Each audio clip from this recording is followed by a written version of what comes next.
Uhayyikum bitahiyatil Islam. Assalamualaikum warahmatullahi wabarakatuh.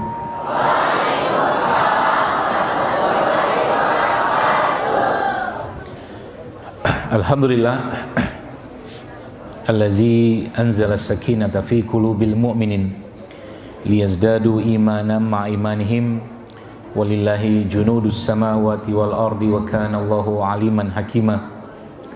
Subhanaka la ilma lana illa ma 'allamtana innaka antal alimul hakim. Rabbi ishrah li sadri wa yassir li amri wahlul 'uqdatam min lisani yafqahu qawli. Allahumma shalli wa sallim wa barik ala nabiyyina Muhammad wa ala ali Muhammad kama shallaita ala Ibrahim wa ala ali Ibrahim wa barik ala nabiyyina Muhammad wa ala ali Muhammad kama barakta ala Ibrahim wa ala ali Ibrahim fil alamin innaka Hamidum Majid. Alhamdulillah, tentunya kita bersyukur pada Allah Subhanahu wa taala di hari-hari terbaik di bulan-bulan haram ini. Allah masih berikan kesempatan kepada kita untuk hadir kembali di atas muka bumi ini, hadir kembali setelah kematian kita tadi malam, hadir kembali saat semalam kita tidur tanpa sadar paru-paru kita yang menggerakkan dan mengempiskan itu Allah. Hadir kembali di muka bumi ini tanpa sadar kita dan mungkin tidak banyak menyadari bahwa jantung kita pun dipegang oleh Allah, sehingga jantung itu masih memompa darah dan masih bisa memompa darah sehingga bisa memberikan oksigen ke seluruh badan kita. Seluruh organ-organ tubuh kita pun bekerja tadi malam ketika kita tidur tanpa kita perintahkan. Aliran darah kita tetap mengalir dengan lancar, mata kita juga terpejam dan Allah yang memejamkan, dan otak kita juga diistirahatkan oleh Allah, Allah juga yang istirahatkan. Maka di pagi harinya ketika kita dibangunkan oleh Allah Subhanahu wa taala, yang pertama kali kita ucap adalah pujian pada Allah berupa doa bangun tidur, alhamdulillahillazi ahyana ba'da amatana wa ilaihin nusyur. Sebuah doa yang harusnya menjadi sebuah kekuatan buat kita semua, bahwa hari itu atau nanti suatu hari kelak kita akan bertemu dengan Allah sebagaimana di sisi Allah mengatakan atau Rasul mengatakan wa ilaihin nusyur, kepada Allah kita akan kembali. Maka sesungguhnya kehidupan kita, Bapak Ibu sekalian dan adik sekalian, adalah kehidupan yang harusnya penuh dengan semangat, kehidupan yang harusnya membuat kita terus berpikir apa yang kita bisa lakukan di bumi ini, apa yang kita bisa lakukan untuk memakmurkan buminya Allah ini sebagaimana yang Allah perintahkan. Kalau semua berpikir seperti itu, maka tidak ada lagi orang-orang yang mungkin hidupnya menjadi hidup yang tidak ada faedah sama sekali. Dari pagi dia mulai bangun sampai malam dia tidur, dia berpikir bagaimana kebaikan-kebaikan yang dia bisa lakukan setiap harinya. Dan Masya Allah, tentunya kita hari ini bersyukur pada Allah Subhanahu wa ta'ala. Allah berikan kesempatan kita untuk hadir di tempat yang mulia ini, tempat yang baik, tempat di mana banyak ahli-ahli ilmu dicetak di sini. Dan Masya Allah, Allah masih menjaga orang tua kita, guru kita, Abah yang Masya Allah masih sehat. Saya masih bisa bercanda dengan beliau, dengan semangatnya beliau yang luar biasa. Dan saya juga melihat banyak sekali pesantren-pesantren yang ada di Indonesia ini, sebagian besar lokasi mereka adalah lokasi di mana memang di situ perlu Islam di sana. Pesantren Lirboyo, pesantren Tebu Ireng juga sama kondisinya seperti ini. Awalnya ketika dibangun tuh biasanya daerah-daerah maksiat atau daerah-daerah hubungannya dengan kejahatan. Maka Masya Allah, Anda datang ke sini pun sebenarnya sebuah, atau kita datang ke sini pun sebuah isyarat dari Allah untuk bagaimana semangat atau jiwa dari Abah khususnya mungkin yang mendirikan ini tahun 1966, di saat saya pun juga belum hadir ke dunia ini. Itu menjadi semangat untuk menggerakkan kita semua menjadi orang-orang yang punya jiwa mujahid, orang-orang yang punya jiwa untuk berjuang untuk orang lain. Karena Nabi pun berkata atau Nabi bersabda, sebaik-baiknya manusia atau seorang adalah orang yang bermanfaat hidupnya untuk orang lain. Dan mudah-mudahan semangat itu terus yang didapatkan ketika kita semua berada di tempat ini setiap harinya. Dan semakin banyak hal-hal yang kita pikirkan tentang itu semua, maka semakin banyak juga akan kebaikan yang akan kita lakukan, insya Allah. Bapak Ibu sekalian yang saya hormati, jamaah-jamaah pesantren Ibadur Rahman dan seterusnya. Alhamdulillah saya bersyukur hari ini bisa hadir ke sini, dan seperti kata sahabat saya tadi, Ustaz Andi Hasbi, seingat saya udah berapa tahun yang lalu memang direncanakan untuk datang ke sini. Dan selalu saya sampaikan, tenang saja, kalau Allah sudah rezekikan, Allah sudah berikan rezekinya, pasti saya ke sini, saya bilang. Saya pun tidak tahu tempat ini, belum pernah ke sini, ternyata masih berapa kilometer dari Sukabumi, tapi Masya Allah, begitulah ketika Allah memperjalankan kita, ya. Dan pastinya semua yang Allah takdirkan itu ada maksud, ada hikmah yang kita perlu belajar di situ. Dan Alhamdulillah juga perjuangan dari Ustadz Gigin Sugiwa, saya lupa udah berapa tahun yang lalu beliau minta saya datang ke Sukabumi. Alhamdulillah, mudah-mudahan kehadiran saya hari ini memberi semangat dan juga memberi sebuah pencerahan tentunya buat saya pribadi dan Bapak Ibu sekalian, dengan tanpa saya mengurangi rasa hormat kepada di sini ada para guru-guru yang saya hormati, yang mereka mungkin jauh lebih banyak pengalamannya, ilmunya daripada saya yang masih juga baru belajar ini. Baik, Bapak Ibu sekalian yang saya hormati, adik-adik sekalian yang saya hormati, kalau kita bicara tentang kesehatan dalam Islam, karena ini jamaahnya heterogen banget, saya agak-agak sedikit bingung mau pakai bahasanya yang mana. Karena ada yang masih muda banget, yang lagi lucu-lucunya, sama yang lagi ngesel-ngeselinnya gitu. Jadi kalau lihat ada anak-anak itu kan, Masya Allah, mereka ini semangat. Saya pernah bertanya kepada seorang ustadz, seorang kiai, saya bilang, karena saya tahu yang namanya manusia itu pasti akan naik turun semangatnya. Saya bertanya pada beliau, Ustadz, kalau Ustadz lagi gak enak hati, lagi mungkin down gitu, apa yang Ustadz kerjakan? Ya, karena ada orang kan sekarang ini, Bapak-Ibu sekalian, ketika mereka lagi gak enak hati, susah hati, mereka pergi hilang healing kemana-mana. Tapi jawaban beliau itu yang menurut saya sebuah hal yang luar biasa, yang beliau katakan, kalau saya lagi susah hati seperti itu, Dok, dia bilang, saya akan pandangi santri-santri saya, dia bilang. Saya akan lihat wajah-wajah mereka, dan saya dari situ dapat semangat lagi, karena di pundak mereka lah nanti peradaban ini akan diwariskan. Di pundak mereka lah keilmuan ini akan diteruskan. Tapi bukan generasi-generasi yang mungkin lebih banyak waktunya mengerjakan hal-hal yang tidak penting dan tidak bermanfaat. Karena salah satu kita tahu dalam Islam, Nabi mengajarkan juga bahwa salah satu tanda beriman yang seseorang adalah meninggalkan hal yang tidak bermanfaat. Baik, hadirin sekalian yang saya hormati, bicara tentang kesehatan dalam Islam, kita tahu bahwa sebenarnya konsep sehat itu mudah sekali. Ya, mengapa saya ngambil tema konsep sehat atau mudahnya hidup sehat dalam Islam? Karena begini, ada banyak hal berkaitan dengan kesehatan ini yang kita memang, kalau boleh saya katakan, sering tertarik atau mungkin tergerus pemahaman kita dengan pemahaman yang justru malah bukan berasal dari Islam atau Al-Quran atau petunjuk Nabi SAW. Contoh, sebelum saya tanya itu, saya mau tes dulu. Dari sini saya akan ketahuan seberapa thaqafah Islamiyahnya kita. Ya, saya mau tanya ke adik-adik dulu deh, adik di depan, yang belakang juga boleh jawab. Yang benar nanti saya kasih jawaban, saya kasih hadiah. Hadiahnya jagung rebus. Saya tanya, siapa manusia paling tinggi IQ-nya yang pernah Anda tahu? Namanya. Siapa? Albert Einstein. Inilah hasilnya kita. Inilah hasil pendidikannya kita selama ini. Baik, sekarang saya tanya. Anda di sini sekarang, kita di sini sekarang, ini saya mau obrak-abrik dulu isi kepala kita ya, biar kita letakkan di tempat yang benar. Anda di sini sekarang yang ikhwan, yang akhwat, ibu-ibu semua pakai jilbab, kita berpakaian yang bagus, kita mengenal Allah, itu hasil dari usaha siapa? Atau hasil perjuangan siapa? Jawabannya apa? Rasulullah. Kalau saya tanya Anda, nah saya sekali lagi tanya,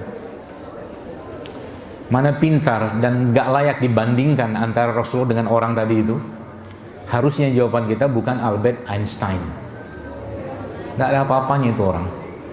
Albert Einstein itu dengan Imam Syafi'i saja gak ada apa-apanya. Imam Syafi'i umur 10 tahun sudah selesai Quran 30 juz. Ya. Beberapa imam lain seperti Imam Ahmad itu dia hafal 1 juta hadis dan 200.000 itu dia pilih hadis-hadis yang sahih. Jadi kalau ulama-ulama zaman dulu tuh dihitung IQ-nya, mesin IQ itu jebol. Gak bisa. Gak masuk akal kita. Kita baru ngomong apa-apa sudah ingatnya Albert Einstein. Contoh lagi nih, yang sudah pernah belajar tentang atau mungkin pernah baca buku siapa penemu pesawat. Anda akan menyebutnya salah satu orang di Amerika, seingat saya, atau di mana di Eropa saat itu, yang dikenal sebagai Wright bersaudara. Satunya Orville Wright, satunya Wilbur Wright. Tapi sebelumnya dia, justru malah di Andalus ratusan tahun sebelumnya, Wright bersaudara itu, ya, ada justru malah ilmuwan Islam yang mengembangkan pertama kali konsep tentang pesawat terbang. Namanya siapa? Namanya pun kita tidak tahu. Gimana kita membangun peradaban kalau kayak begini? Orang-orang yang dulu Islam itu, jamaah sekalian, hadirin sekalian, membangun peradaban ini atau menjaga peradaban ini 1390 tahun. Coba. Lama nggak? Lama sekali. Baru berakhir di Turki Utsmaniyah. 1390 tahun. Jadi sekarang kalau saya, mohon maaf, melihat barat tuh nggak ada apa-apanya dengan apa yang dikerjakan Islam ini. Saya mau bangkitkan dulu semangat kita, ya, bukan untuk melecehkan, tidak, tapi kita harus punya izah dulu, ya.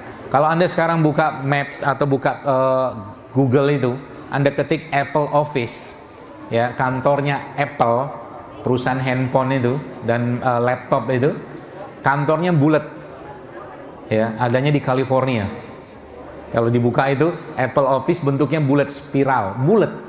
Ya, itu kalau Anda buka lagi Google tadi, lalu Anda ketik di situ City of the Baghdadiyah City, itu Anda akan lihat jauh lebih kompleks daripada Apple atau kantornya Apple tadi, karena di situ coba lihat kalau ada handphone yang dibuka, City of Baghdadiyah Imperium, itu kompleks banget dan pusatnya hadirin sekalian tahu apa? Pusatnya masjid.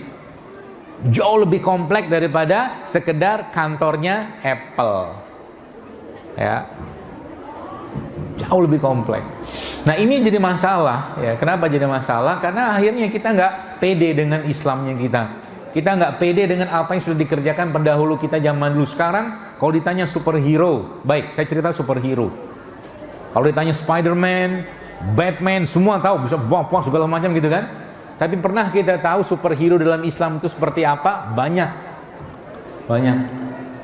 Ya, salah satu superhero dalam Islam itu, kalau kita sekarang bicara tentang bagaimana kalau macam kayak Superman yang jelas-jelas bohong gitu ya, bisa terbang segala macam, saya ceritain.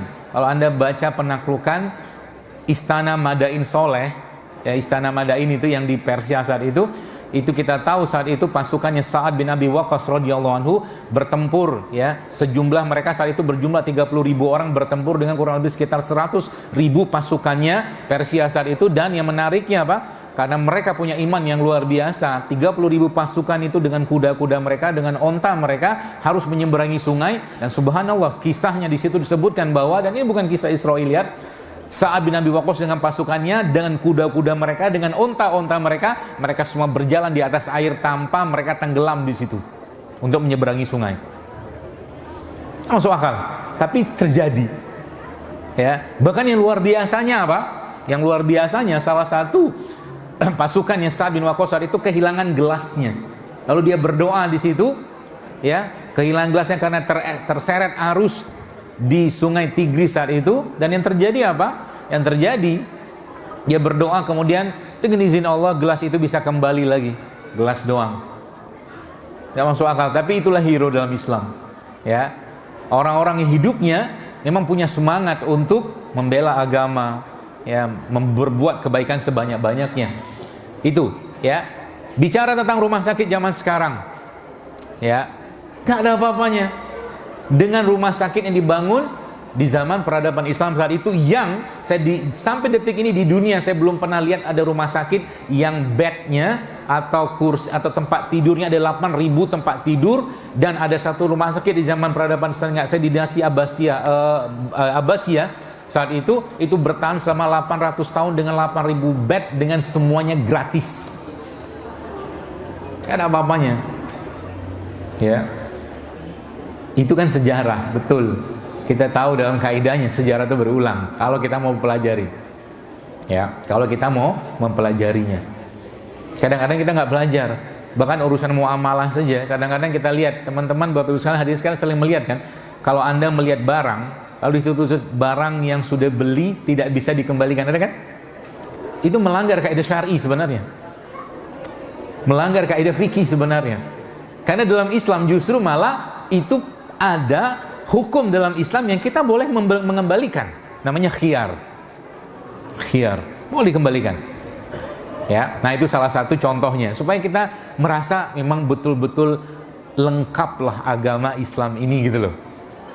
Ya, sekarang kita bicara generasi, ya generasi sekarang, generasi muda segala macam. Mereka menyebutnya generasi muda zaman saya generasi yang rapuh, generasi yang tidak terkontrol, emosinya meluap-luap. Padahal dalam Islam justru malah sebaliknya. Abdullah bin Abbas, teman-teman sekalian, itu menjadi penasehatnya Umar bin Khattab radhiyallahu anhu pada usia 16 tahun. Umar bin Khattab itu bukan presiden, tapi khalifah. Kekuasaannya 2/3 dunia saat itu, dan penasihatnya siapa? Seorang pemuda yang umurnya 16 tahun. Gitu loh. Jadi kita ini udah kebanyakan ketinggalannya. Ya, udah kebanyakan ketinggalannya. Sehingga apa? Yang ada di depan mata kita itu, atau kita pandang dengan segala macam itu ya, apa tuh namanya, ilmu kita, kadang-kadang nggak memberikan sebuah solusi, atau tidak memberikan apa ya, menggerakkan kita untuk berbuat sesuatu. Contoh, ini contoh. Saya cerita sedikit, ini diceritakan seorang guru saya. Teman-teman tahu Ethiopia tahu ya? Ethiopia tahu. Baik. Ethiopia itu dulunya negara kering, gersang, tandus. Sekarang dia menjadi negara agraris. Ya, negara agraris Ethiopia itu. Yang menariknya apa? Menariknya disebutkan, dia berceritakan bahwa ada seseorang yang diutus akhirnya untuk mengawali saat itu bagaimana menghijaukan Ethiopia itu, dan itu ternyata seorang Yahudi, ya, yang dia semua ternyata belajar dari Al-Quran. Ceritanya Ethiopia itu ketika mau dibikin negara agraris, menurut cerita guru saya itu bukan ditanam apa, tapi si Yahudi tadi menebarkan semut di kawasan-kawasan itu supaya apa? Katanya dia mempelajari bahwa cerita semut itu dalam kisahnya Nabi Sulaiman, salah satu kerjaannya semut itu adalah dia meminta ampun kepada Allah untuk manusia, dan dia memintakan hujan kepada Allah. Yahudi yang belajar, ya, itu. Lalu cerita lagi dia, subhanallah, apa beliau ceritakan di tempat beliau itu, di pondok itu ahli geologis atau ahli geologi, ahli pertanaman perbatuan udah bilang, confirm tempat Ustadz tidak akan ada air, kata dia begitu, gak bakal ada air di sini. Begitulah orang yang ketika mereka dekat dengan Allah, dekat dengan Al-Quran, subhanallah teman-teman sekalian. Apa yang terjadi? Dia tahu salah satu pohon yang banyak sekali keberkahannya dalam Islam, yang bahkan Nabi menganalogikan seorang mukmin itu sebagai pohon itu, ya, akhirnya ditanam sama dia pohon itu bukan untuk mencari buahnya, bukan untuk mencari hasilnya, tapi mencari keberkahan, ya, melalui pohon tadi itu. Dan ditanamlah sama dia di tempat itu pohon kurma tadi. Setahun kemudian tempat itu sekarang berlimpah banjir. Ternyata kurma itu akarnya mampu menyedot air. Itu ilmu. Ya, sebegitunya Islam mengajarkan. Bahkan Nabi SAW memberikan ilustrasi mukmin itu seperti pohon kurma, semua bagiannya bermanfaat. Kan begitu. Ya. Jadi kalau kita nggak bangga dengan Islamnya kita, dengan apa yang diajarkan Nabi, kita nggak bakal bisa mengolah atau membongkar apa rahasia di balik itu. Ya. Zaman kemarin tadi Ustadz Gigin tadi menyebutkan 2019 yang lalu, ya, kita dapat ujian dengan pandemi, ya. Dan saat itu salah satu yang naik daun di samping yang beliau sampaikan tadi, ya. Tadi kan beliau nyampaikan lagi naik daun itu kan bekam, kunyit kan gitu kan. Tahu nggak apa lagi yang naik daun? Matahari kan. Matahari naik daun. Orang berjemur luar biasa. Ya. Padahal sudah dibilang sama Allah. Apa kata Allah tentang matahari? Wasyamsi waduhaha wal qamari iza talaha. Demi matahari dan cahaya di pagi hari. Udah dibilangin sama Allah. Maka ternyata riset membuktikan, Bapak Ibu sekalian, hadirin sekalian, itu ternyata orang, ya laki-laki saja, laki-laki yang kulitnya tidak terkena matahari, itu kadar testosteronnya dia, kadar hormon laki-laki dia bisa turun. Gak kena cahaya matahari. Hanya urusan matahari saja. Maka kalau kita lihat dalam Al-Quran itu, Allah seperti sengaja nyuruh kita menatap alam. Sanurihim, kata Allah, ayatina fil afaq. Kami akan perlihatkan tanda-tanda kebesaran kami di segenap penjuru langit. Lihat gunung, ingatnya tentang ayat gunung, ya. Lihat hijau-hijau, lihat bagaimana Al-Quran bercerita tentang sayur, buah, segala macam. Lihat matahari, ingatnya matahari. Jadi kemanapun kita memandang, kita melihat wajah Allah. Itulah yang Allah inginkan sebenarnya. Ya, kita tahunya tentang Isaac Newton kan. Isaac Newton itu yang menemukan hukum Archimedes, dengan saya. Iya kan? Yang gara-gara apa? Apel. Abbas bin Firnas, penemunya pesawat tadi itu, ya, itu bisa menemukan tentang konsep pesawat secara sederhana itu gara-gara lihat burung. Dan bukan hanya gara-gara lihat burung, dia melihat di surat Al-Mulk tentang Allah bagaimana cerita tentang burung. Jadi ada Al-Quran yang mendasari atau melatar belakangi itu gitu loh. Baru muncul teori. Kalau mereka kan enggak. Ya, makanya ada seorang dokter bedah pernah cerita ke saya. Dia bilang kalau tanpa trombosit saja dalam tubuh kita, trombosit itu zat beku dalam tubuh kita, maka tidak akan ada dokter bedah di dunia. Nggak bisa. Satu trombosit saja. Ya, nah seperti itu. Baik, hadirin sekalian, maka saya ingin memfokuskan sebenarnya pembahasan pagi ini tentang bagaimana konsep sehat dalam Islam. Ini penting sekali. Justru inilah kuncinya. Ya. Ada sebuah hadis, atau mungkin kalau kita bicara kesehatan, biasanya kita tahu bahwa konsep sehat yang kita pahami selama ini adalah diwakili oleh kalimat atau kata-kata ini. Dan semua kita pasti tahu. Kalimat atau kata-kata itu apa? Bunyinya mens sana in corpore sano, betul? Artinya apa? Di dalam tubuh yang kuat terdapat jiwa yang sehat. Kalimat seperti ini buat saya gampang sekali dibantah. Kenapa gampang sekali dibantah? Kalau bahasanya di dalam tubuh yang kuat terdapat jiwa yang sehat, maka mainlah kita ke rumah sakit jiwa. Betul? Di rumah sakit jiwa banyak nggak orang yang badannya kuat? Kuat Pak, Bu. Ya, tapi jiwanya justru malah jiwanya masalah. Ya, itu sebabnya Rasulullah mengajarkan kepada kita, teman-teman sekalian, ya, bahwa sebenarnya konsep sehat dalam Islam itu bukanlah dari outside to inside, tapi dari inside to outside.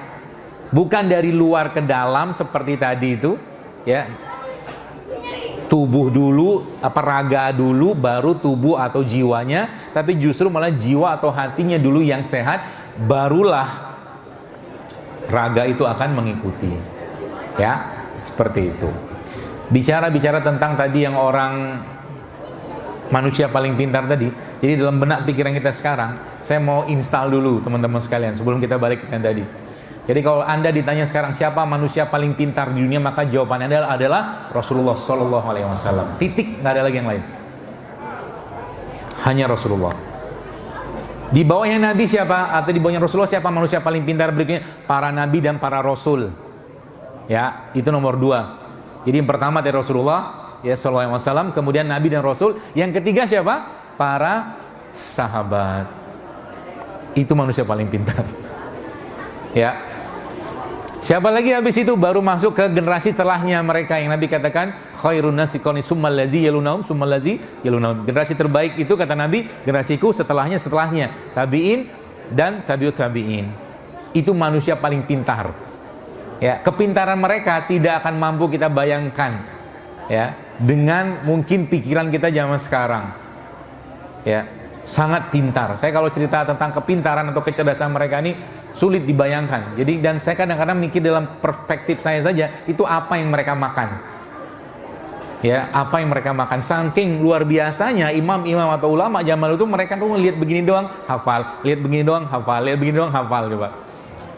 Salah satu sahabat Nabi diperintahkan Rasulullah untuk belajar bahasa Ibrani, bahasanya Israel atau Yahudi saat itu, hanya butuh 2 minggu untuk belajar bahasa, dan dia sudah sangat fasih dengan bahasa itu.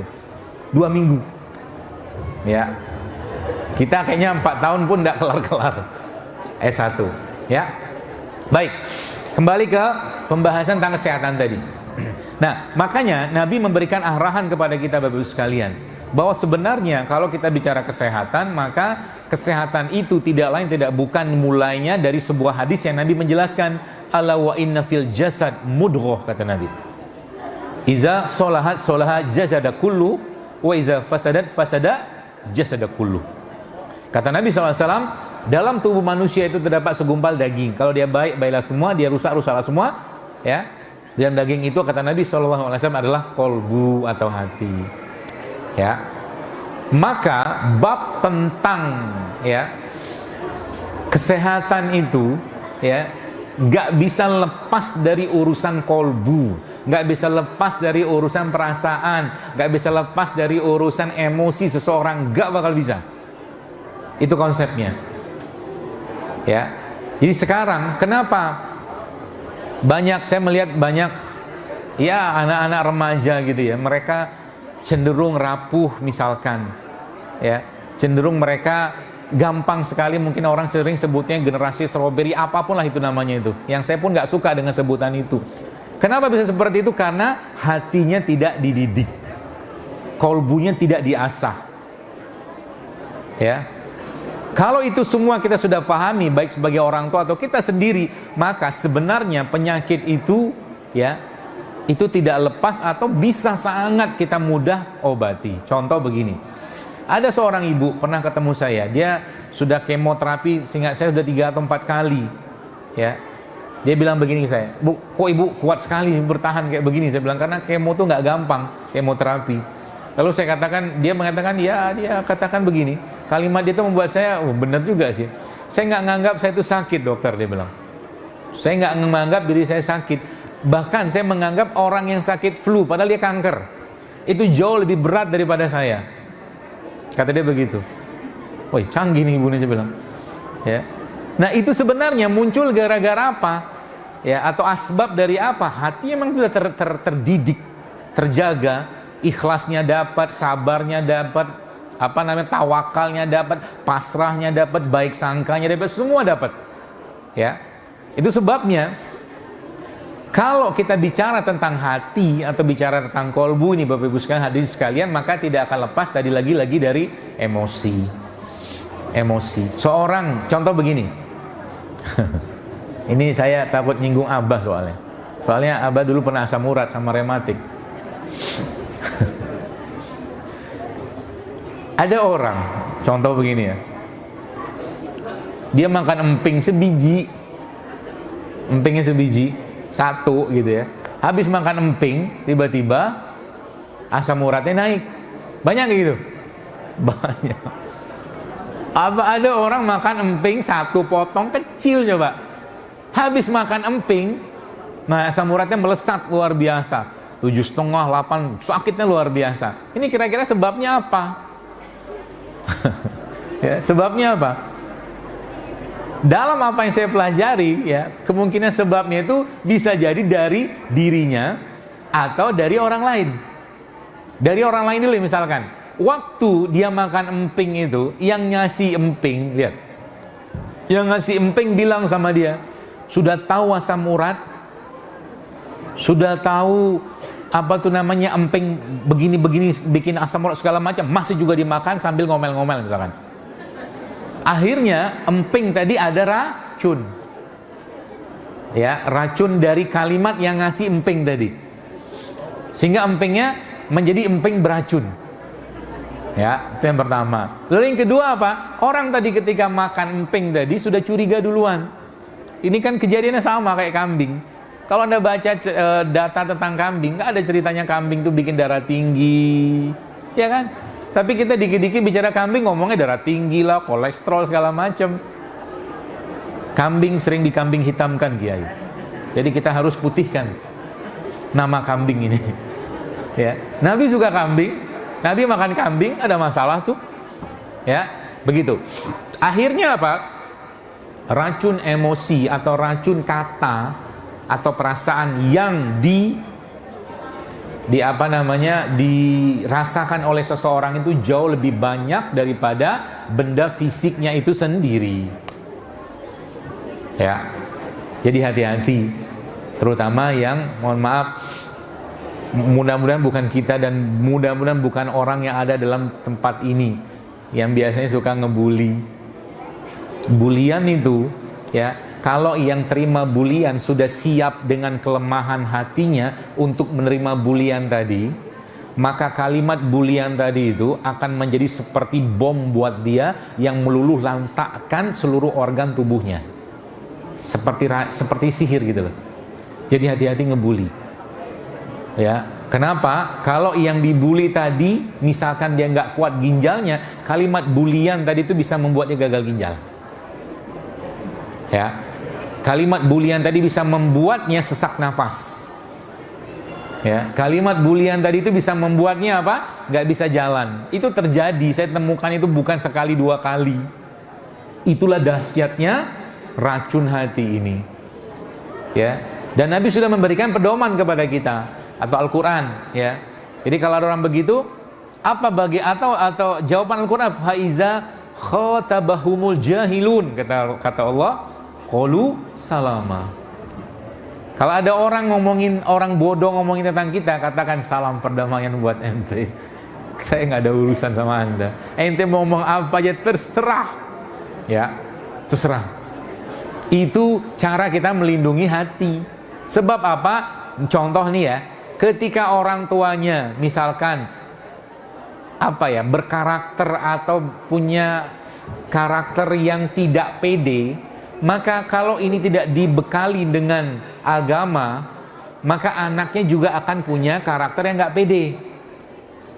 Ya, kita tahu dalam Islam Allah ya tidak melihat rupanya kita, Allah tidak melihat hartanya kita, yang Allah lihat apa? Hatinya kita. Seorang Bilal ya radhiyallahu anhu, kata Nabi SAW, Rasulullah sudah melihat sendalnya Bilal itu sudah di surga sebelum Bilalnya sendiri. Padahal Bilal kita tahu budak. Tapi ketika Islam ya menyentuh hatinya, dia menjadi seorang yang sangat mulia. Ya, seperti itu. Nah, makanya bab tentang bagaimana menjaga hati ini Bapak Ibu sekalian, itu justru malah menjadi bab yang sering terlupakan di zaman sekarang. Sering banget terlupakan. Kita ya atau sebagian orang kadang-kadang tanpa sadar kalimatnya menyakiti. Kalau disakiti orang yang sudah kuat mental, hati, jiwa, aman. Masalahnya kalau nggak kuat, itu jadi racun yang sangat luar biasa buat dirinya. Ya, penyakit apa yang bisa muncul? Banyak. Anda mungkin nggak percaya, tapi saya menemukan sendiri penyakit-penyakit seperti gagal ginjal, ya, autoimun, kanker, jantung, itu semua juga ada hubungan dari racun yang dimasuk ke dalam hatinya tadi. Ya, Sadar nggak sadar. Dan itu kalau babnya dipakai bab tentang penyakit keturunan, ini yang banyak orang lagi-lagi sering lupa bahwa sebenarnya orang tua itu bukan cuma mewariskan bentuk hidung, bentuk mata, bentuk telinga, tapi orang tua juga mewariskan emosi dan perasaan ke anak-anaknya. Contoh, saya ngomongnya untuk yang orang tua aja ya, lebih gampang. 2-3 generasi ke atasnya kena jantung semua, 2-3 generasi di bawahnya juga kena jantung. Orang kan mikir, wah ini jantung penyakit keturunan, iya kan? Padahal sebenarnya coba lihat karakter dari emosi, karakter dari sikap atau perasaan yang didapatkan dari beberapa generasi di atas dan di bawah tadi itu biasanya sama, pasti sama, ada kesamaan. Ya, mulai dari curigaan, nggak percayaan, biasa begitu. Ya, apalagi ceritain tentang kanker, tumor, biasa kayak begitu. Ya, nah, disinilah Bapak Ibu sekalian kita perlu belajar bagaimana Al-Quran, ya, Al-Quran itu memberikan pedoman kepada kita tentang bagaimana cara membina hati kita. Ya. Jadi kata syifa dalam Al-Quran itu, ada 4. 3-nya diwakili oleh Al-Quran itu sendiri, 1-nya diwakili oleh madu. Ya. Dan dalam kalimat lain atau dalam ayat lain Allah Subhanahu wa taala menjelaskan bahwa Al-Quran itu adalah obat. Ya, Al-Quran itu adalah obat. Maka salah satu yang bisa kita kerjakan ketika kita bicara Al-Quran, bagaimana mengaplikasikan Al-Quran itu untuk pengobatan kita sendiri dulu deh.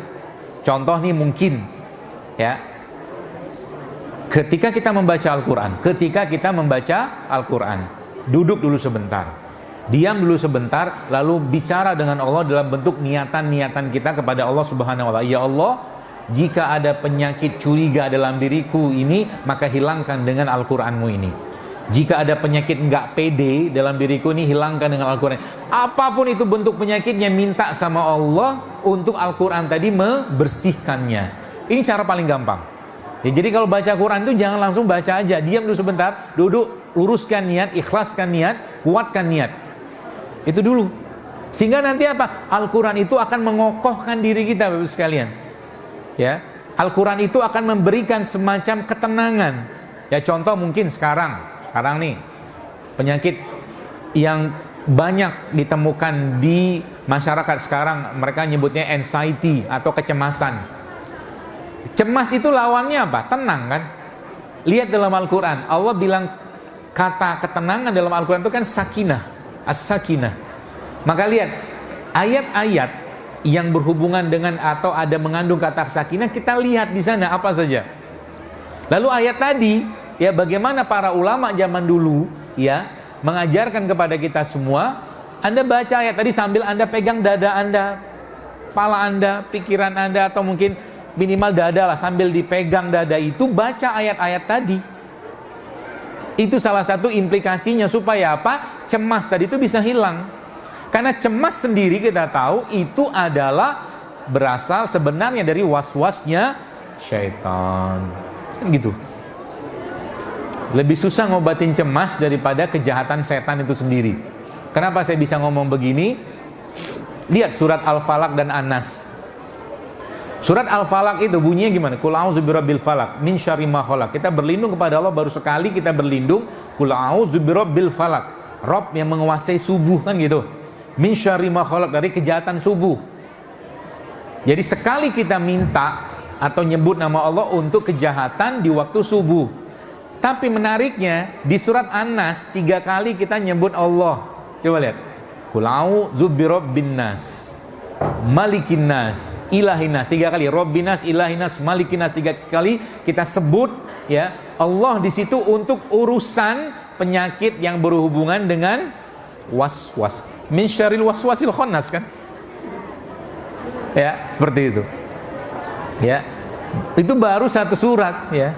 Saya pernah baca itu, ada suatu video, bukan baca, lihat, nggak suatu video, ada seorang penyihir, ya, mungkin sebagian pernah lihat video itu, dari Rusia, ya. Dia cerita itu subhanallah, dia bilang katanya bahwa orang-orang yang sering membaca, ya,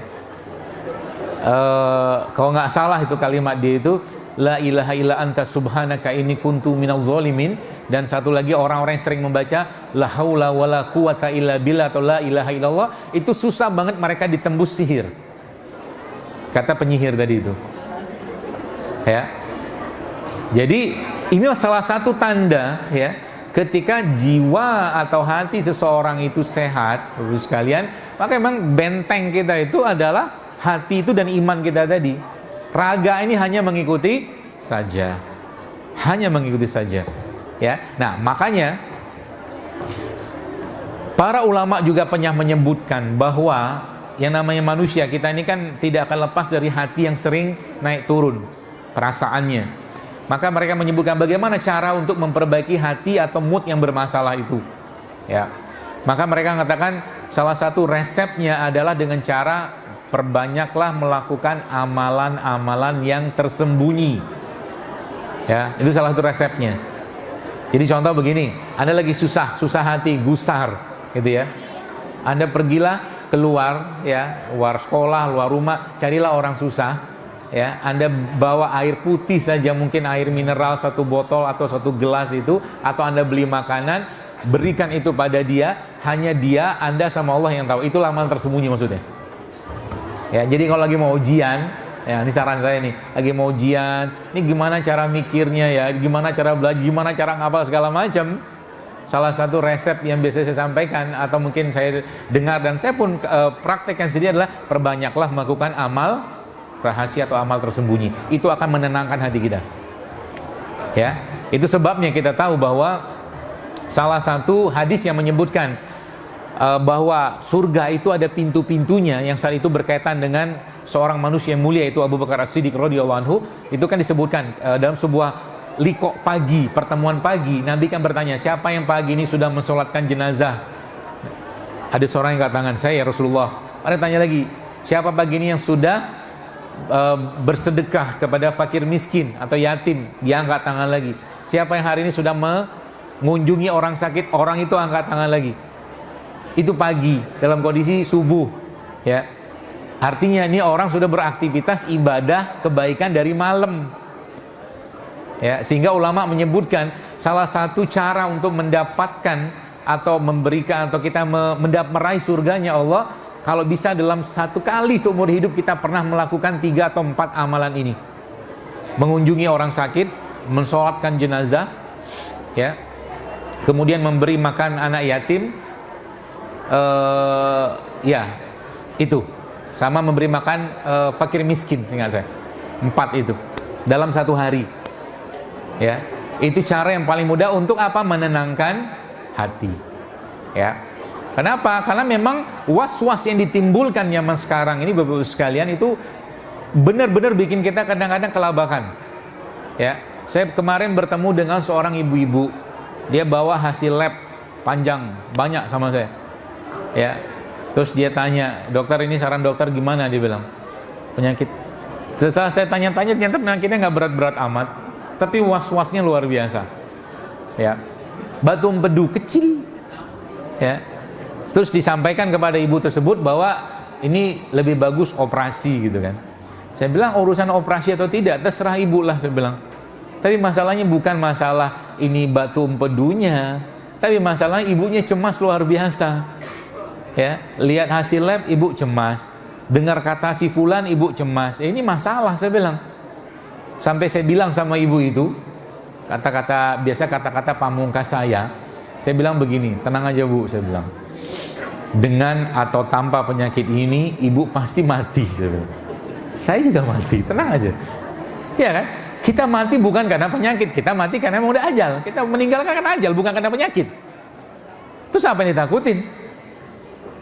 Dia awalnya agak-agak reject, ya, nolak, tapi kesenyum akhirnya. Iya benar juga sih ya. Apa yang ditakutin, saya bilang. Ya, nggak ada perlu dikhawatirkan. Dan sekarang begini, ibu mau operasi terserah, silakan aja. Nggak operasi, kita cari ikhtiar yang lain, saya bilang. Ya, toh juga ikhtiar. Karena toh juga kesembuhan yang akan diberikan oleh Allah bukan karena ikhtiar kita. Kalau memang Allah sudah mengatakan sembuh, pun jadilah sembuhlah dia. Juga hak prerogatif untuk memberikan kesembuhan itu juga adalah Allah, bukan kita, atau bukan ikhtiarnya kita, kan gitu. Nah ini sering lupa ya, di banyak orang akhirnya apa, mereka menggantungkan semua hasil itu kepada proses atau ikhtiarnya. Makanya saya nggak suka dengan kalimat hasil tidak akan mengkhianati proses. Saya nggak suka. Kenapa saya nggak suka? Karena banyak orang kerja pagi siang malam banting tulang, nggak kaya-kaya juga tuh. Ada orang kayak begitu, ya. Ada orang berusaha, dia luar biasa berobat sini situ segala macam, nggak sembuh-sembuh juga. Tiba-tiba ketika sampai pada titik kepasrahannya dia kepada Allah, ada daun kelor dia makan, sembuhlah penyakitnya. Ada kayak begitu. Kita tuh kadang-kadang sering masuk ke areanya Allah, ke kawasannya Allah yang kita nggak punya hak di situ. Ya, hati kita siapa yang pegang? Allah, nggak bisa kita kendalikan. Makanya Nabi mengajarkan doa, ya muqallibal qulub, ya musarrifal qulub, sharif qulubana ala taatik, sharif qulubana ala dinik, seterusnya. Kan begitu. Ya, areanya Allah, bukan kekuasaannya kita. Ya. Nah, kembali ke bab tadi, hati tadi Bapak sekalian. Ya. Makanya memang diminta dari awal ya. Kalau sekarang kalau Anda atau kita sering mendapatkan para motivator menyampaikan tentang pesan-pesan motivasi segala macam, padahal bangun tidur saja kita sudah dikasih motivasi. Apa motivasinya? Wa ilahin nusyur. Itu kan motivasi. Sekarang saya bilang sama anak-anak nih, teman-teman, adik-adik, saya bilang besok kita ujian. Ente mau belajar, anta mau belajar mau tidak, besok ujian. Pasti Anda belajar kan? Pasti belajar. Hasilnya apapun terserahlah nanti, yang penting belajar dulu. Kalimat wa ilahin nusyur itu kan kalimat motivasi. Kita pasti bertemu dengan Allah, kita akan kembali sama Allah, kan gitu kan? Kalau sudah tahu begitu harusnya mempersiapkan. Jangan main-main. Itu baru doa bangun tidur. Ya, apalagi kita nih Bapak sekalian, subhanallah ya, saya sering cerita. Ya. Kita nih hidup nih enggak ada modal loh. Enggak ada modal sama sekali. Ilustrasinya begini biar teman-teman paham dengan siapa kita berniaga. Ya, gini, ada seseorang, katakanlah namanya si Fulan. Fulan ini nggak punya uang. Terus orang ini, saya kasih uang sama dia. Saya bilang nanti kamu dagang sembako, nih saya modalin 10 juta. Saya bilang sama dia gitu. Ya. Lalu, tapi saya kasih syarat sama dia. Saya kasih syarat. Syaratnya apa? Syaratnya sembakomu jualnya sama saya. Kalau kau beli beras 50.000, katakanlah berapa, 5 liter misalkan, misalnya 1 karung lah 50.000, kau jual sama saya 200.000, saya beli. Oke, paham ya ilustrasinya ya? Saya kasih modal, berasnya dia itu 50.000, jual sama saya, dan saya akan beli minimal 150.000. Saya bilang sama dia gitu, jangan kau jual sama orang lain. Nah gitu. Kalau apalagi kau punya apa, minyak goreng, pokoknya kalau harganya normal, misalkan minyak goreng 20.000 lah gitu kan, saya beli 100.000, saya bilang sama dia, dan jangan jual sama orang lain, jual sama saya. Senang nggak dia? Oh senang lah, udah nggak ada modal, dimodalin, dibeli dengan harga tinggi. Baik, hubungan kita sama Allah sebenarnya memang tidak akan seperti itu, jauh lebih mulia dan jauh lebih dahsyat daripada itu. Kata Allah apa? Ustaz Gigin pasti tahu ayat innallaha yastara minal mu'minin anfusahum. Itu kalimatnya apa? Artinya apa? Allah membeli. Subhanallah kan? Allah membeli jiwa. Udah nggak ada modal kita. Ya, hati kita milik Allah, jiwa kita milik Allah, raga kita milik Allah. Allah suruh jual ke Allah. Dibayar dengan apa? Surga. Coba lihat. Jadi kita nih teman-teman sekalian, hadirin sekalian, kalau boleh saya katakan kurang ajarnya luar biasa. Kalau seandainya apa, nggak patuh sama Allah, udah nggak ada modal, dimodalin, dibeli Allah dengan surganya, coba.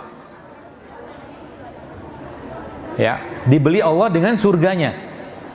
Apakah berat-berat? Oh nggak berat. Tahu kisah tentang seorang pelacur itu yang memberi minum anjing? Berat nggak itu? Enggak.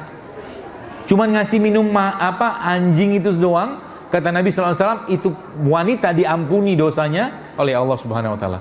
Semudah itu. Sedangkan tugas kita di dunia kan cuma dua. Apa tugas kita di dunia ini? Yang pertama sebagai Abdullah, sebagai hambanya Allah. Yang kedua sebagai khalifah, memakmurkan bumi. Sudah selesai, pelayannya Allah. Oh, itu aja tugas kita, beribadah. Hanya itu. Kalau kau beribadah sungguh-sungguh, kata Allah, wa may yattaqillaha yaj'al lahu makhraja. Jadi kalau mungkin bahasa saya itu, atau mungkin ada beberapa ustaz menyebutkan tuh ya, kalau benar-benar kita tuh bertakwa pada Allah, mustahil kita miskin, kata dia gitu. Kalau benar-benar bertakwa. Para sahabat-sahabat Nabi itu sekalian, kekayaan mereka tuh nggak habis pikir kita. Tapi mereka tidak meletakkan sedikit pun rasa mereka terhadap dunia dan harta kekayaan. Sehingga dalam hati mereka tuh apa? Pertemuan dengan Allah, akhirat, gitu-gitu terus. Mau jadi apa, mau pengen apa, bisa semua, ya. Nah, seperti itu. Baik. Jadi, ya kembali ke itu tadi. Pertanyaannya, lalu bagaimana cara kita menjaga hati ini? Ya. Menjaga hati ini supaya terus dia terikat dengan Allah sebagaimana doa tadi itu, ya muqallibal qulub tadi itu. Maka jawabannya tidak lain adalah kebaikan. Semakin banyak kebaikan amal soleh yang kita kerjakan, semakin kuat hati itu akan terpaut dengan Allah. Bahkan orang itu nanti pada akhirnya dia seperti dapat firasat, punya firasat, dia punya hikmah, dia punya ilmu-ilmu. Ya, kalau Anda yang baca, lihat di Istana Alhambra di Cordova itu, di depannya itu ada air mancur. Ya, air mancurnya itu seingat saya muncul ketika waktu sholat kalau nggak salah, ya, waktu sholat. Jadi kalau ada sholat atau matahari lupa saya, entah waktu sholat atau waktu pagi siang malam gitu, yang jelas dia muncul air mancur. Zaman dulu kan nggak ada listrik, coba lihat, nggak ada listrik, nggak ada teknologi digital kayak sekarang. Terus sama ilmuwan barat dibongkar sama mereka pengen tahu ini softwarenya apa. Habis dibongkar nggak muncul lagi dia, nggak bisa lagi dipakai, rusak sejadi-jadinya itu patung singa itu, atau patung singa seingat saya itu. Coba lihat tuh Istana Alhambra itu. Pertanyaan saya, kok bisa pinter banget orang Islam zaman dulu? Jawabannya cuma satu, karena mereka dekat dengan Al-Quran, tidak ada yang lain. Karena mereka dekat dengan Al-Quran. Saya mau kasih hadiah banyak ini, uang tunai. Tapi Anda harus kasih tahu sama saya alasannya apa. Berapa jumlah Ashabul Kahfi? Coba buka ayatnya. Berapa jumlah Ashabul Kahfi? Saya kasih uang 500.000 kalau bisa jawab. Serius. Siapa aja boleh jawab. Guru boleh, orang PBI boleh. Berapa jumlah Ashabul Kahfi dan apa alasannya? Atau nggak mau jawab? Nggak mau jawab juga nggak apa-apa, alhamdulillah, duitnya utuh. Berapa jumlah Ashabul Kahfi?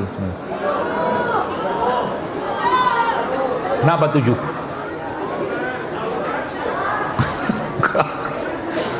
Kurang keren. Coba baca ayatnya dulu deh. Coba buka ayatnya. Saya kuluna. Coba lihat. Kita main-main sedikit. Bukan main-main, kita berinteraksi dengan Quran. Apa bunyi ayatnya? Saya kuluna.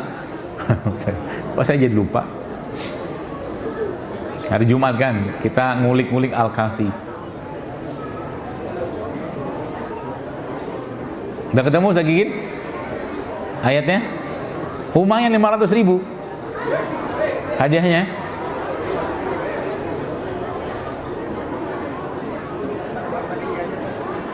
Menurut panitia. Oh iya. Saya kuluna salasatun rabi'uhum kalbuhum wa yakuluna khamsatun sadisum kalbuhum rajman bil ghaib wa yakuluna sab'atun wasaminuhum kalbuhum. Terus tanya kiai, berapa jumlah Ashabul Kahfi dan kenapa itu? Situ ada jawabannya. Coba baca baik-baik. 5. Wah, kalau 5 salah. Berapa? 7. Nah, coba adik-adik itu jawab 7. Kenapa 7? Kalau Anda berhasil menjawab dan sesuai dengan apa kaidah di sini, saya kasih uang.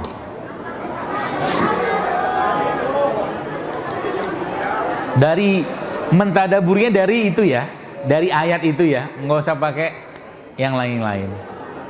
Sayaquluna salasatun rabi'uhum kalbuhum wa yaquluna khamsatun sadisuhum kalbuhum rajman bil ghaib wa yaquluna sab'atun wa thaminuhum kalbuhum. Pak Heri udah tahu, jangan jawab. Berapa, Bu? Call a friend?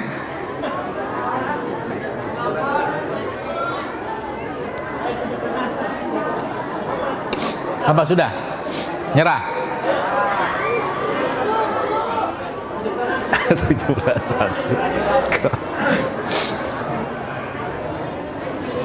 Pembahasan ini pernah dibahas oleh Ibnu Abbas, ya, mufassirnya umat ini, tentang berapa orang itu. Berapa Ustaz?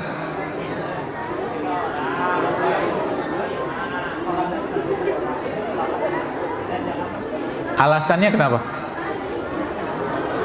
Kan dia bilang ada yang mengatakan 3, yang keempatnya anjing, ada yang mengatakan 5, 6-nya anjing, ada yang mengatakan 6, 7-nya anjing, ada yang mengatakan wa yaquluna sab'atun wa thaminuhum, kan gitu. Terus ada yang mengatakan 7, 8-nya anjingnya. Antum jawab berapa? 7. Allah lebih mengetahui, ini itu mah jawaban standar. Lihat, gak apa-apa. 7 Ustaz ya? Jawabannya apa? Karena apa? Ya, karena nanti tidak apa-apa, Ustaz dapat hadiah nanti. Tapi saya kasih tahu sedikit. Coba lihat di situ, kan Allah bilang gini, sayaquluna salasatun rabi'uhum kalbuhum. Jadi antara 4 ke 5, lihat. Allah bilang gini kan, antara 3 ke 4, sayaquluna salasatun rabi'uhum kalbuhum. Jadi yang 3, 4-nya anjing, kan gitu. Kemudian wa yaquluna khamsatun sadisuhum kalbuhum. Ada yang mengatakan 5, 6-nya anjing. Oke? Terus ada yang mengatakan rajman bil ghaib wa yaquluna sab'atun wasam. Ada perbedaan atau ada Anda lihat sesuatu enggak di situ? Apa bedanya? Ada wow. Ada wow di situ. Kalau salah satu robihum kalbuhum, kan nggak ada wow. Kemudian khamsatun sadisum kalbuhum, nggak ada wow. Kan? Kemudian yang terakhir wa yaquluna khamsatun sadisum, kan nggak ada wow. Yang terakhir coba lihat wa yaquluna sab'atun wa thaminuhum. Antara anjing dan manusia dipisah pakai wa. Ibnu Abbas bersumpah, kata Ibnu Abbas, bahwa saya bersumpah Ashabul Kahfi itu 7, 8-nya sama anjing. Kenapa? Allah membedakan mereka dengan hewan dengan kata wow. Gitu. Yang saya belum tahu pertanyaannya Pak Kiai. Mudah-mudahan Pak Kiai tahu. Kalau nggak tahu kita sama-sama belum tahu berarti. Kenapa dalam surat atau apa hikmah dalam surat Al-Anfal itu Allah menurunkan 1000 malaikat? Padahal satu malaikat Jibril saja sudah dalam perang Badar kan. Dalam perang Badar itu cukup satu malaikat Jibril saja selesai menghabiskan kaum-kaum kafir saat itu. Tapi Allah berikan di situ informasi bahwa Allah turunkan 1000 malaikat. Kenapa 1000? Padahal satu malaikat gunung waktu Nabi di Taif saja udah bisa meluluhlantakkan gunung saat itu. Tapi kenapa 1000? Gitu. Saya belum tahu jawabannya. Baca di kitab tafsir belum ada. Belum ketemu. Kenapa harus 1000? Dan kenapa mereka itu subhanallah? Ya 5 menit. Sudah baca.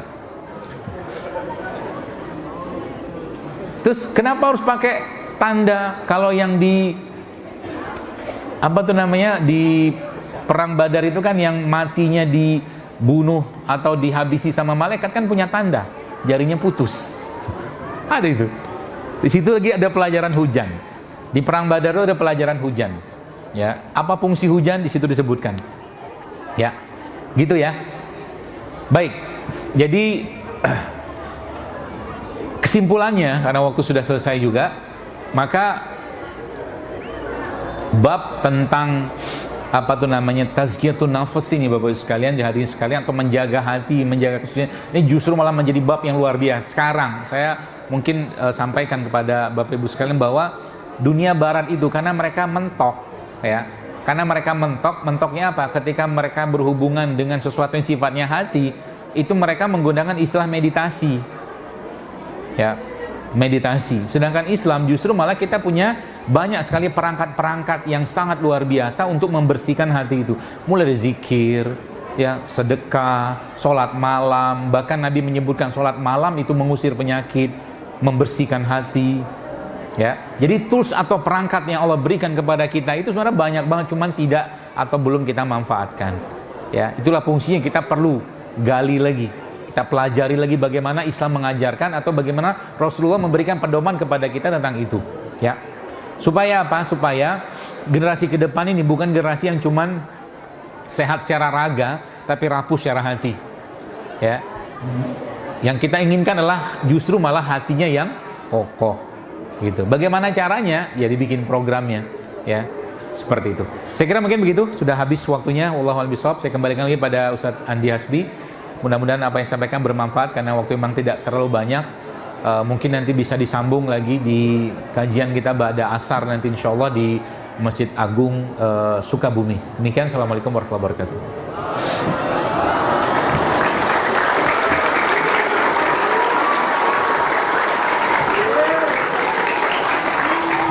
Oke, gimana? Puas ya? Siapa yang gak puas katakan saya. Oh, puas. Alhamdulillah. Puas gak? Siapa yang ingin bertanya, angkat tangan. Ada? Sebelum, karena sedikit yang angkat tangan, saya mau kasih tahu bahwa yang mau bertanya akan dapat hadiah door prize. Siapa yang mau bertanya sekarang? Oh, banyak. Oh, di belakang. Oke, siap. Baik.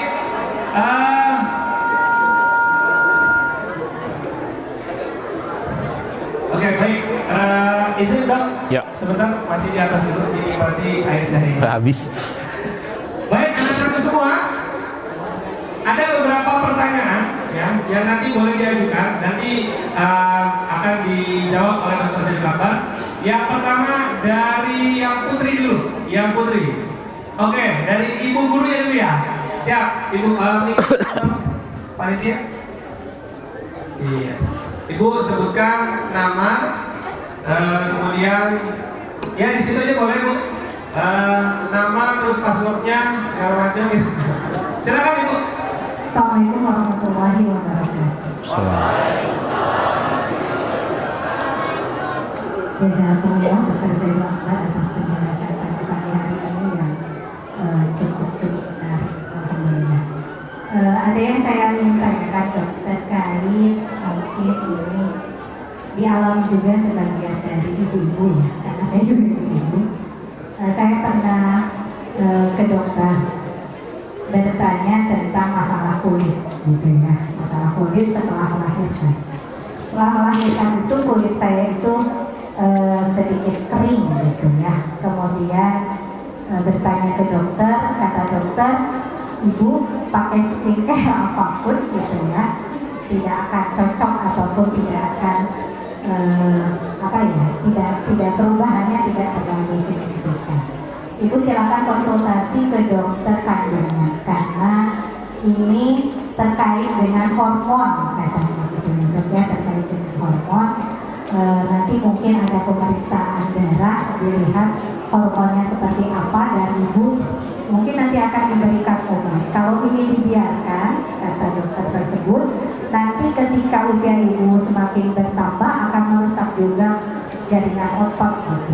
Yang ingin saya tanyakan, karena memang mengkonsumsi obat juga memiliki efek samping terhadap kesehatan yang lain, kira-kira sebagai pengobatan yang bisa kita lakukan untuk menghindari obat-obat kimia itu, kita harus bagaimana biar hormon juga stabil, kemudian kulit juga bisa lupa. bersih atau Takut lupa kalau di yang lain.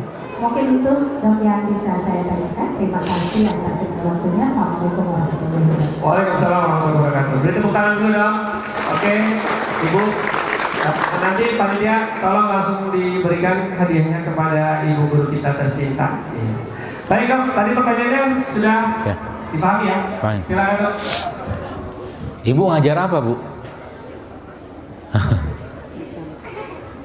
Ngajar matematik ya? Saya ngajar PAI Dok. PAI. Pendidikan Wow. Agama Islam. Ibu orangnya perfeksionis ya? Kalau ada barang di rumah nggak bener letaknya, itu jadi masalah buat ibu gitu-gitu nggak? Mungkin bisa ada seperti itu. Wah, ini dokter sudah mulai masuk ke ini. Dunia goib. MMD. Saya putri ketiga dari Abah Dok. Oh, masya Allah. Iya. Iya, duduk Bu, nggak apa-apa.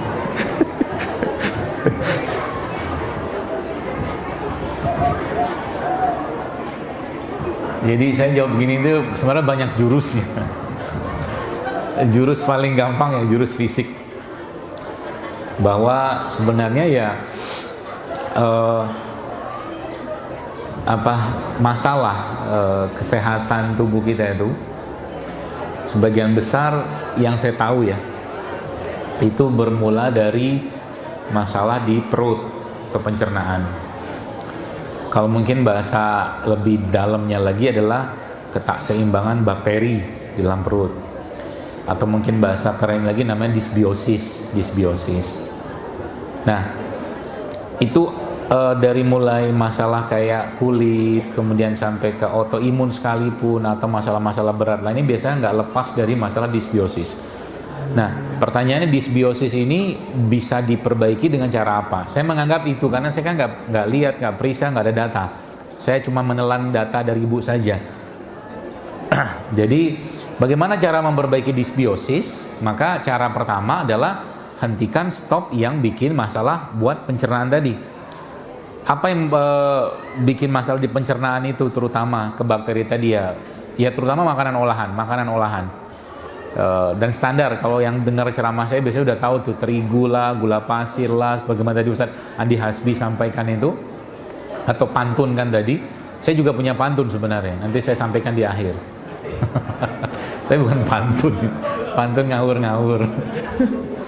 Jadi dysbiosis. Nah, kemudian dysbiosis ini tadi diperbaiki dengan cara apa? Stop what make you sick. Hentikan apa yang membuat kita nggak sehat. Makanan sintetik yang mengandung penyedap sintetik gitu-gitulah, standar sudah paham semua lah ya. Terutama gula pasir itu di stop semua. Kemudian baru masukin yang keduanya. Yang keduanya apa?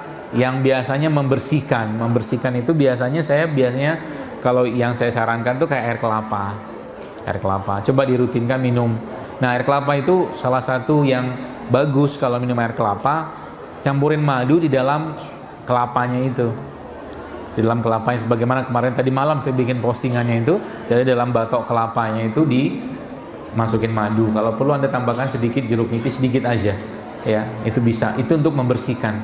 Bukan hanya membersihkan sebenarnya, tapi dia mengembalikan settingan lah mungkin bahasa kita di perut itu. Itu yang kedua. Kemudian yang ketiga apa? Bakterinya itu sendiri. Bakteri itu diperbaiki. Salah satu yang kita biasa saya sarankan itu menggunakan asupan-asupan seperti probiotik bakteri. Ya. Paling gampang ya cuka apel. Meskipun itu kan probiotik sebenarnya, tapi bakteri fermentasi saja. Tapi kalau probiotik itu dia ada siklusnya. Dia ada satu komunitas. Sekarang banyak kok yang jual, dilihat aja. Itu salah satunya. Kemudian kalau rimpang, saya pernah buat satu postingan udah lama banget itu. Mungkin masih bisa diakses. Kalau nggak salah tagarnya itu atau hashtagnya itu anti gatal JSR. Cuman itu ibu minum aja dulu dalam jumlah sedikit ya, karena kan ceritanya ibu kulitnya kering tadi ya. Kalau kulitnya kering itu sebenarnya paling gampang ya dibalurin dengan minyak-minyak pelembab seperti VCO atau melembabkan itu di kulitnya, sama ada dengan diminum. Nah nanti yang ramuan itu sebab isinya itu kalau jahe, lengkuas, serai, itu panas semua. Jadi kalau diminum kemungkinan nanti bisa akan lebih kering. Jadi nanti kalau ibu minum itu atau mungkin itu mau dibuat, saran saya gantinya dengan pasta dari rumput laut. Rumput laut nanti diminum, dimakan gitu kan. Dimakan seperti apa ya, kayak bikin es campur gitu. Jadi mungkin dalam air kelapa tadi ibu masukkan rumput laut, kasih mungkin cincau sedikit di situ, kasih madu, kemudian rumput lautnya itu nanti ibu blender rumput lautnya itu dengan madu, buat jadiin pasta ya, di pasta yang nanti pasta itu ibu balurin di kulit. Itu mungkin sebab kalau yang resep itu seingat saya itu kemungkinan itu panas ya, jadi ibu minum itu makin kering nanti kulitnya. Jadi mungkin mendingan bikin pasta di rumput laut itu aja. Begitu Bu, wallahu alam. Baik, terima kasih kepada Ibu Hanifah. Dimohon ke depan, kita akan berikan satu door prize. Tepuk tangan.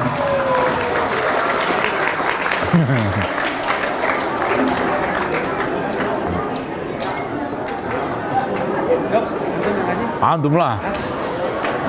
Ana di atas, turun lagi repot. Ana di tengah ini kelihatan.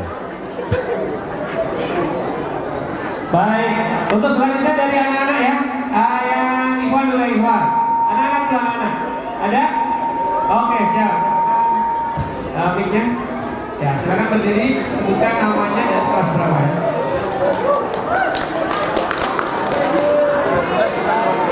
Hah? 11 kata kelas. Ya, lebih cepat lebih baik. Permisi dong Pak, tapi pengen nanya, apakah ada manusia yang hidup tanpa memiliki jantung? Apakah ada manusia yang hidup tanpa memiliki jantung? Sudah ada.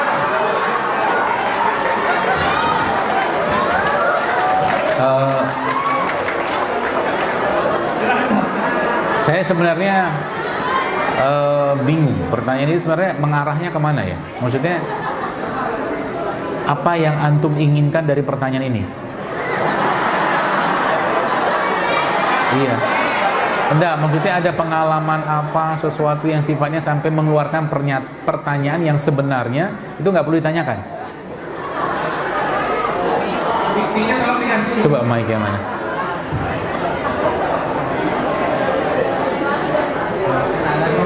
Itu sesi psiki ya, yang kayak gitu. Apa? Sesi psiki yang gak memiliki jantung tuh yang dioperasi.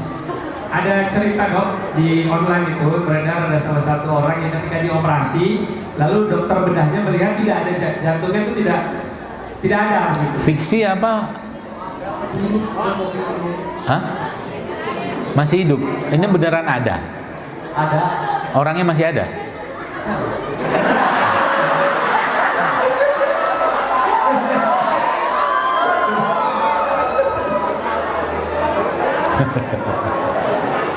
Gimana Pak Kiai? Rasa dari ungkapan kamu tidak punya hati. Oke. Hati dalam bahasa Arab itu Kolbu. sebenarnya bukan kolbun tapi kabidun. Sedangkan kolbun itu jantung. Jantung, iya benar. Nah maka kalau perkataan itu dianggap kok ada orang yang berkata kamu tidak punya hati gitu ya. Iya. Karena itu kan ungkapan, Iya. bukan ungkapan sebenarnya gitu. Ya itu mungkin maksud pertanyaannya. Atau antum sendiri tidak tahu apa yang antum tanyakan? Oke, baik. Jadi gimana? Gini.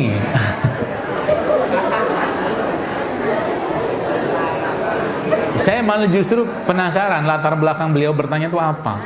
Sebab kalau saya jawab dengan letter luck, apakah mungkin orang bisa hidup tanpa jantung? Jawabannya enggak mungkin. Tapi kalau bab yang dipakai adalah kolbu tadi seperti Kiai bilang itu hati hati yang maknanya perasaan, itu ada orang hidup tanpa hati. Tanpa hati bukan hati fisik ya, tapi dia hidup itu tanpa perasaan. Tapi tetap ada emergency exitnya juga. Sejahat-jahatnya penjahat yang mulai dari dia sudah tahu tentang kehidupan, dia hidupnya membunuh sampai akhir kehidupannya, itu pasti ada ruang di kehidupannya dia ada rasa kasih sayang. Nggak mungkin nggak mungkin gitu loh. Ada anatomis biologis, ada anatomis psikologis. Nah itu kata Kiai itu. Jadi ada anatomi biologis, ada anatomi psikologis. Jadi bahasa hati yang kita pakai selama ini itu kan bahasa perasaan. Jadi sebenarnya memang dalam bahasa Arab kolbu itu, atau mungkin bahasa Inggris pun, hati itu heart, jantung, ya. Tapi dia juga bisa bermakna psikologis, dia perasaan. Itu yang apa tuh namanya yang tadi gampang berubah segala macam tadi. Tapi kalau jantungnya secara fisik nggak bisa. Setahu saya nggak bisa. Pernah ada riwayat. Saya pernah baca dalam sebuah kisah ada seorang syekh yang luar biasa banyak kebaikannya, kemudian dia dioperasi jantung, kemudian fungsi jantung itu menurun sampai berapa persen gitu kan. Tapi orang ini masih bisa hidup dengan fungsi jantung yang sangat kecil kayak begitu. Ya, ternyata setelah ditanya-tanya nih orang amalannya apa? Oh, banyak sedekah, banyak zikir, banyak baca Quran gitu-gitu. Tapi jantungnya kalau diambil setahu saya nggak bisa. Bahkan dalam dunia medis pun kalau orang nggak ada jantung, dia transplantasi jantung. Tapi transplantasi jantung itu salah satu operasi yang sangat besar resiko. Ya, jadi kalau jawaban letter luck-nya jantung secara organ nggak bisa. Gitu. Oke, baik. Alfi karena sudah memberikan pertanyaan yang setingkat profesor ya. Iya. Akan kasih hadiah juga ya buat Alfi. Oke, siap Alfi sini, Alfi silakan. Biar makin segar berpikirnya sehingga pertanyaannya akan lebih baik lagi. Silakan berdiri. Sini dong. Luar biasa. Oke, ini silakan diminum biar belum ya. Biar jantungnya sehat. Oke, yang satu lagi dari Putri dulu Putri. Oke, berdiri, silakan berdiri. Ya, Adik, silakan. Ya, yang pakai jilbab abu-abu, semua berdiri. Berdiri semua. Tolong mic-nya dikasih ke belakang. Ya, ini terakhir. Oke. Silakan berdiri tadi yang mana? Oke, ya itu. Oke, silakan Ustaz Jamal sambil beristighfar kasih Ustaz.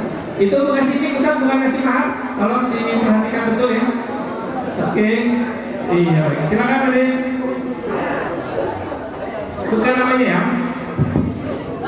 Assalamualaikum warahmatullahi wabarakatuh. Waalaikumsalam. Perkenalkan, nama saya Kezia Mehutabara dari SMK Kesehatan Tunas Madani dari kelas 10 TEPA. Rempah-rempah apa yang bagus atau yang dapat menyembuhkan kulit berjerawat? Simpel ini pertanyaannya. Rempah apa yang bisa mengobati kulit berjerawat? Silakan dong. Apa? Oke, Masya Allah. Umur tua. Tapi dia masih muda soalnya. Oke, tadi kita ngomongnya ketinggian ya. Yang dibahas terlalu tinggi, pertanyaan jerawat.